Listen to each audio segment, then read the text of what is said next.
Please introduce yourself and give a brief history of your academic and professional career. I work here at Penn State Berks as the transfer admissions counselor.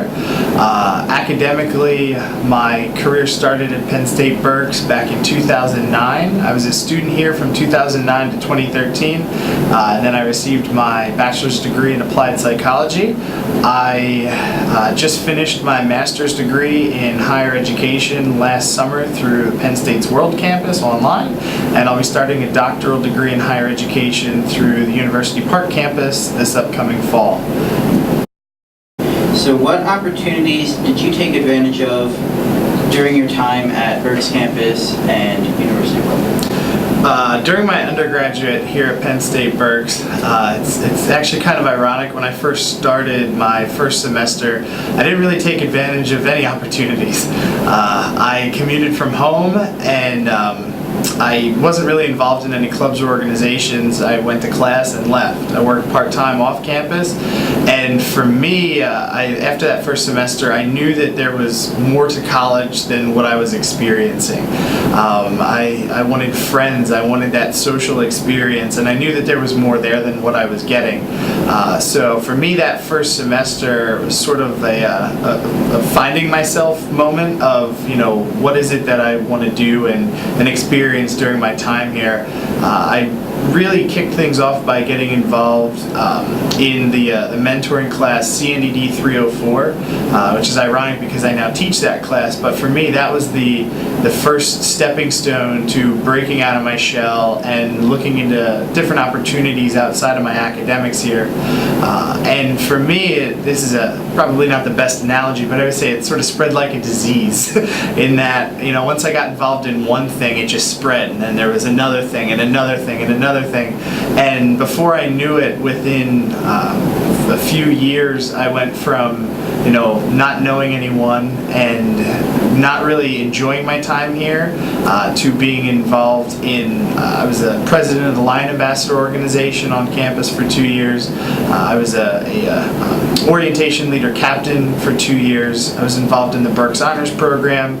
I studied abroad in Taiwan my junior year and Germany both my junior and senior year. And it's ironic because I went from not doing anything to doing everything that I possibly could during my time here. And those opportunities really opened up doors for me, both career-wise, but also personally in the future. Just it changed my mindset of how I saw myself progressing as an individual. What opportunities do you wish you would have taken advantage of? I think the biggest opportunity that I wish, the biggest regret that I have about an opportunity that I didn't take advantage of in the time that I should have taken advantage of it is utilizing the Career Services office on campus. For me, after I really started to delve in socially, you know, I was involved in all these things and I held all these roles, and between those responsibilities and academics, it was really sort of almost hitting a brick wall coming into my senior year, like, oh my gosh, I need to realize what I need to figure out. What am I going to do after this wonderful experience and journey of college is finished? What's the next step? So for me, I really wish I would have used the Career Services office more frequently on campus.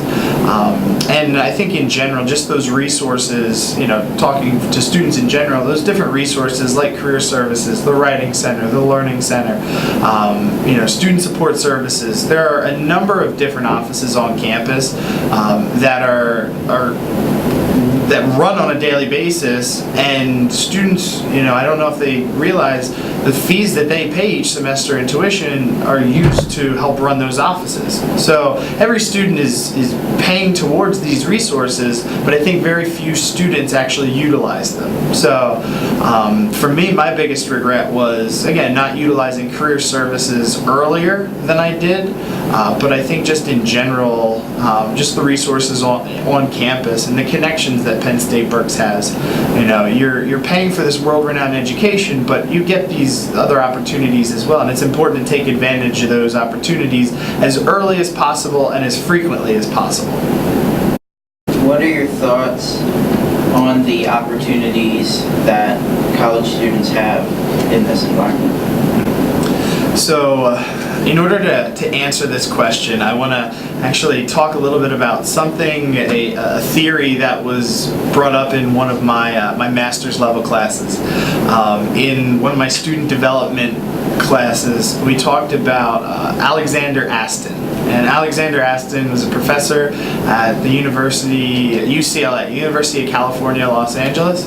And Dr. Aston created a theory. He calls it the IEO model. I meaning that all of these students, I is the input. So we have all these students from all these different backgrounds, all over, the globe, different religions, different, just so diverse. We have such a very large and diverse input of students. E stands for the environment. So we have all these students coming from all these different backgrounds, and they're transitioning into this one environment, college, university.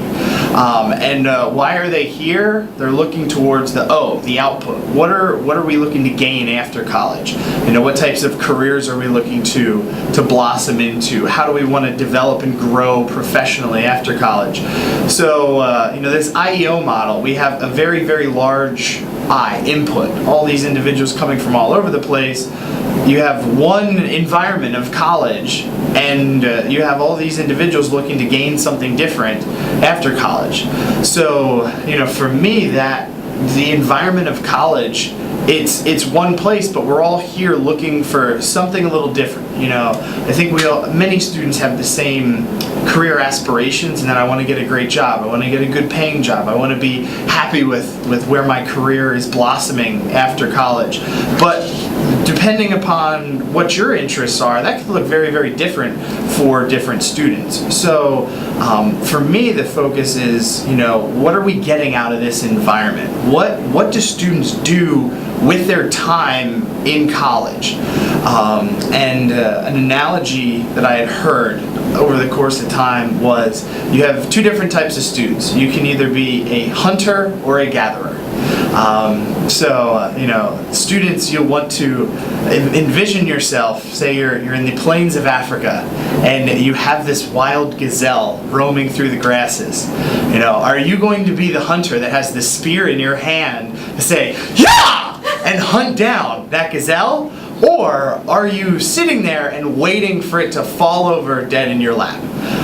Either way, you need to eat. But that gazelle is like the opportunity. Are you going to be a hunter and go get it, grab it, make it your own, and turn it into what you want it to be?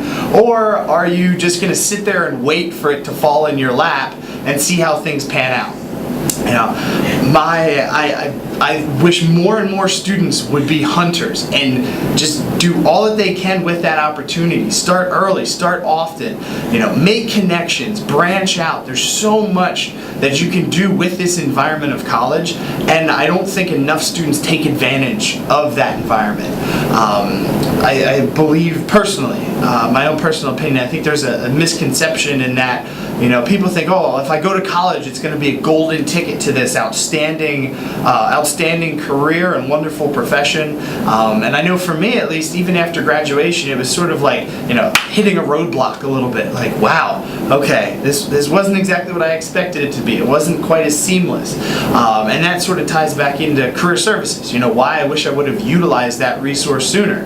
But again, if I would have been more of a hunter in that aspect and reached out, got more advice, looked at more diverse opportunities, gone to more interviews, things of that nature, maybe that transition wouldn't have been as difficult for me.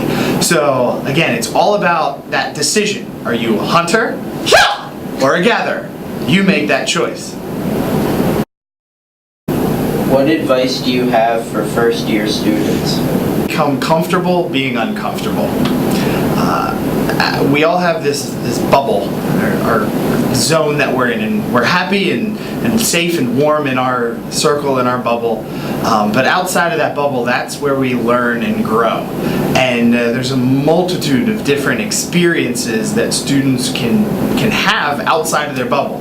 But we don't like to venture that far because it's unknown. We're not sure. We know we're going to be safe in our bubble. So for me, I really like to stress to first-year students, learn to become comfortable being uncomfortable. And what I mean by that is do everything that you possibly can. Get a diverse amount of experiences here. We have one of the things that Penn State Berks does, our art lecture series. All first-year students have to attend certain events, but those are outstanding growing opportunities for students, because a lot of times if you're going to an event that you're not familiar with, it's something new to you, you're learning and growing. And I think that ultimately benefits our community in general and the world overall, because as individuals, if you're gaining different experiences, you're getting out of your bubble, you're becoming more diverse. And more importantly, you're becoming more accepting and including of others because of these different experiences that you're having. So I think for first-year students, the most important thing is to become comfortable being uncomfortable. But also on the flip side, I think balance is also really important. And a lot of times, students either, I think starting off in college, you either want to pump the brakes and say, "Whoa, I don't want to get too involved too quickly," or they'll want to jump in and get involved in everything possible.